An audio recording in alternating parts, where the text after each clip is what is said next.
Are you thinking about buying your first home? I've got 7 secrets that realtors and lenders probably won't even share with you. So watch to the end as I unveil these 7 secrets to buying your first home. Number 1, your closing costs. Everyone always talks about your down payment and the down payment needed to buy a house. But there's so many people that don't mention the closing costs. I've talked to a number of clients lately that had budgeted just the down payment money, thinking that that was all they needed to come to the closing table with in order to close on their home. But remember, when you're saving up money to buy a house, you have not only your down payment money, but your closing costs. In some instances, your lender can offer a lender credit. Now, in this market, that is really hard to come by because interest rates have jumped up so quickly in the last several months. But let's take it back 6 months ago when rates were back in the 3s. Your lender could have offered you a closing cost credit by simply increasing their interest rate that they were charging you and giving you back money at closing. That's one thing that many people don't even share with you. Another thing is all the other costs that go into buying a house. So you have your home inspection fees. If you need to inspect your roof, if there's a well or septic tank on the property, you might want to get that inspected as well.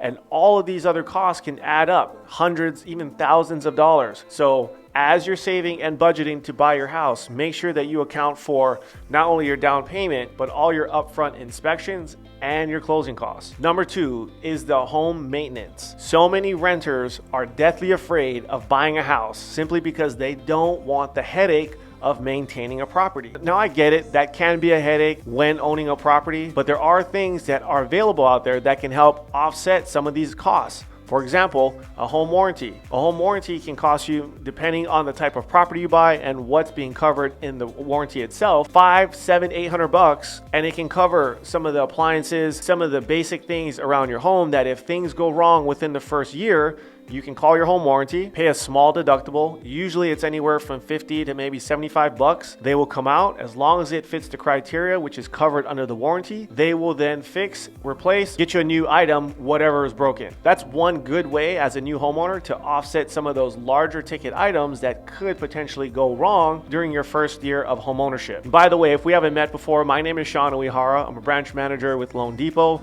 helping you finance your homes all across America. Whether you're thinking of buying your first house or looking to build your real estate portfolio, I've got you covered. Make sure to hit the description for links to more information on how to get your mortgage right. And if you're ready to purchase or get pre-approved, don't forget, you can hit our application online to get started and we can get you rolling. Don't forget to subscribe to my channel. I drop content every single week to help you understand the mortgage industry, navigate the mortgage waters, and most of all, learn how to get your mortgage right.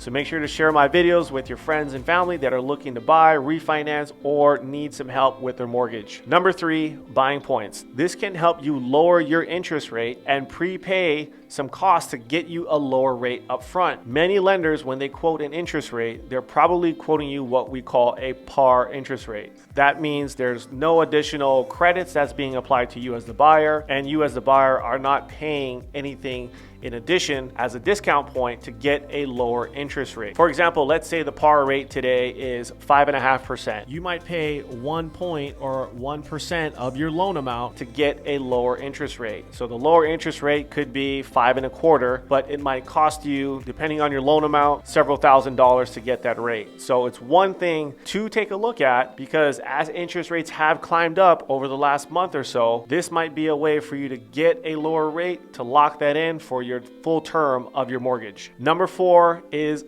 looking for loan options. Many of you, when you shop for a home loan, all you're shopping for is who's got the lowest interest rate. That's one thing that drives me crazy about this industry, is that so many of you make a decision simply based on the lowest interest rate without even considering other loan options. So I know that we all want the best interest rate out there, but one thing that not a lot of people talk about is finding the best loan and strategy for you to acquire that property. So if you're shopping around for your mortgage, make sure to ask your lender those questions. Do you have any options for me to look at? And what's the best strategy for me to purchase this home?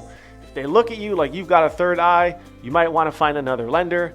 Or if your lender just gives you one option and says, here you go, this is a 30-year fixed mortgage, again, you might want to start asking those questions. To me, the best strategy will always outweigh the best interest rate. And speaking of low interest rates, that leads me right into number 5, which is the good old bait and switch. So many of you will shop, like I mentioned, strictly based on interest rates, and you'll look at these online lenders and think that the interest rate that's advertised is the rate that you're going to get. You have to read the fine print. Many times those online rates, they're talking about a very, very specific client. They have to have a specific credit score.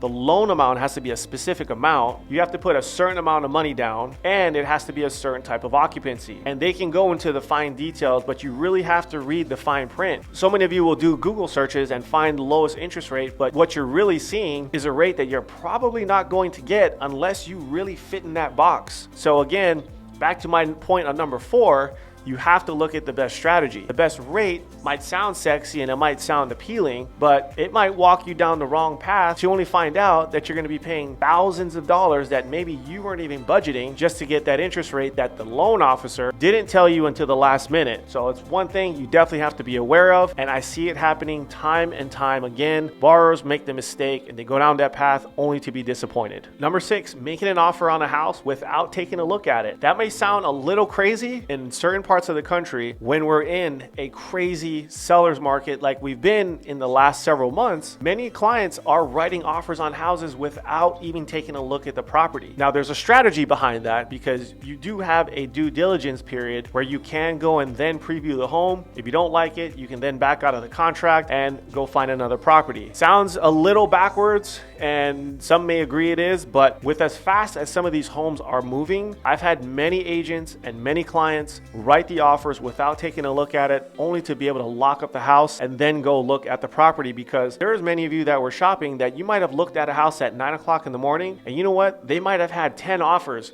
within the first couple of hours that the house was listed for sale. So in order to beat the rush, you want to get your offer in as fast as you can, and then you can decide, do you really want to move forward with that property? And number 7, the time that it takes to close on a house, and as an added bonus, when your first payment is due. So more often than not, if you're working with a traditional lender, their closing time frame is going to be about 30 days or less. Some lenders can actually take up to 45 days, but to me, that's out of the norm. Especially in a competitive market, you want a lender that's going to be very responsive and can close in 30 days or less. Now, there are instances where you can close probably in a couple of weeks, and we've done that with a few of our clients, but the stars need to align and everyone needs to be on board in order for this to happen. So even though it is out of the norm, it still can take place, but make sure that you are budgeting enough time to then vacate your existing property to then move into the new residence. If you're in a crunch, make sure to communicate with your lender, because they can make exceptions in order to make that stuff happen. And I've seen loans close as fast as 8 to 9 days, but on average, you're looking at 30 days or less. Now, as an added bonus, one thing that's also not mentioned to you is when your first payment is due. So let's say your closing date is May of 2022. Your first payment is not going to be until July 1st. So don't think that once you close on your home, you have to make an immediate mortgage payment. You do have some time, because some of the interest is prepaid as you close on your home. So it does give you time if you, let's say, have the last month's worth of rent that you still need to make payment on, and you can time the first new payment on the mortgage, so you're not going to be pressed to make those payments. Those are 7 secrets that your realtor and lender probably won't tell you up front when you're buying your first home. And if you like that information, make sure to check out my playlist to learn how to get your mortgage right, and I'll see you on the next video.